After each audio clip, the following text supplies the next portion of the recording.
contracts to its website. As of Friday, it said the savings from these contracts amounted to $7 billion. The journal analysis projects the actual savings could be closer to $2.6 billion over the next year if spending levels remain consistent. And about 2% of the funds would have gone to contracts related to DEI. So they say, bro, we cut $55 billion and it's all like DEI stuff and climate stuff. And then they look at it and they're like, it's not $55 billion, it's $2 billion. And only 2% of the stuff you're cutting is related to DEI. Like, these are not serious people.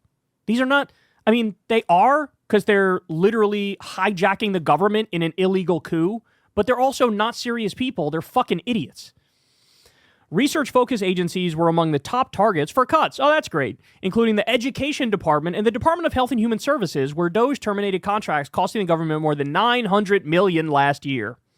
DOGE terminated more than 60 Health and Human Services contracts, including a clinical evaluation of an Alzheimer's and traumatic brain injury drug and a study of smokers with chronic lung disease. DOGE described these as administrative expenses. So they can't cancel an Alzheimer's drug for research and traumatic brain injury drug, and they go, that's all right, fuck it, these are just administrative expenses. No, they're not. Oh, my God. An administration official said many contracts were canceled for waste, fraud, and abuse. They added that DOGE's estimations of its savings are conservative. How can you say that? And that no funds for Alzheimer's were canceled, so they lied. Many of the education department's canceled contracts funded research on college costs, student career paths, and early childhood development. DOGE said one $1.4 million contract funded mailing and clerical operations. The contract was used to mail surveys to respondents participating in studies and was nearly complete when canceled, creating no savings for terminating it. Oh my God. Again, I want to reiterate, literally none of this is legal. None of this is legal. In fact, we talked about this before, but we have an approved way, the government has an approved way to go after waste, fraud, and abuse. We have the inspectors general who do that. By the way, Trump fired them. He fired them. In his first week, he fired them. So much for caring about waste, fraud, and abuse. And we also have the GAO, the Government Accountability Office.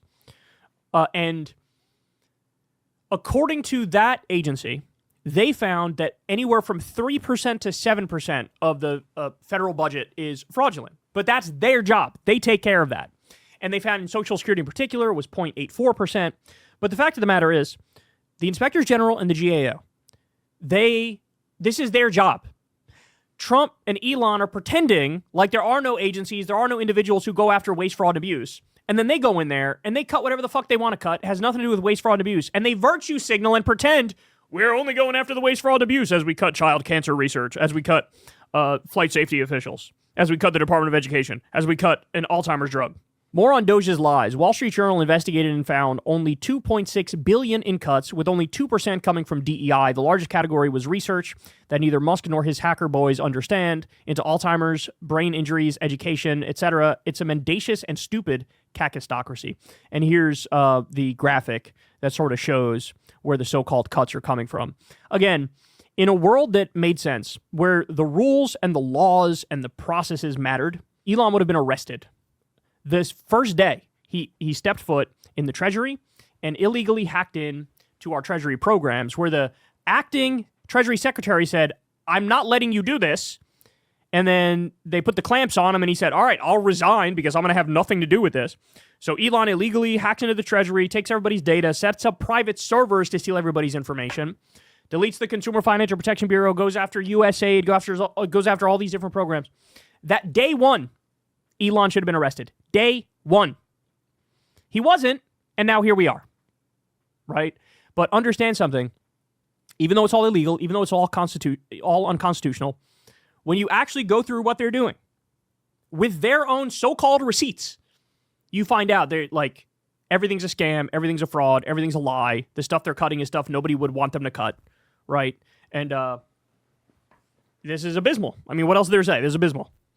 They should all be arrested. If you're not going to arrest Elon, at the very least, go after his 19-year-olds and 21-year-olds who are hacking in there illegally with no classified clearance, right? No background check whatsoever.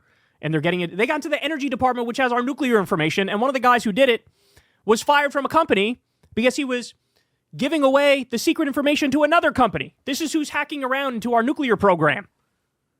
Like, what are we talking about here?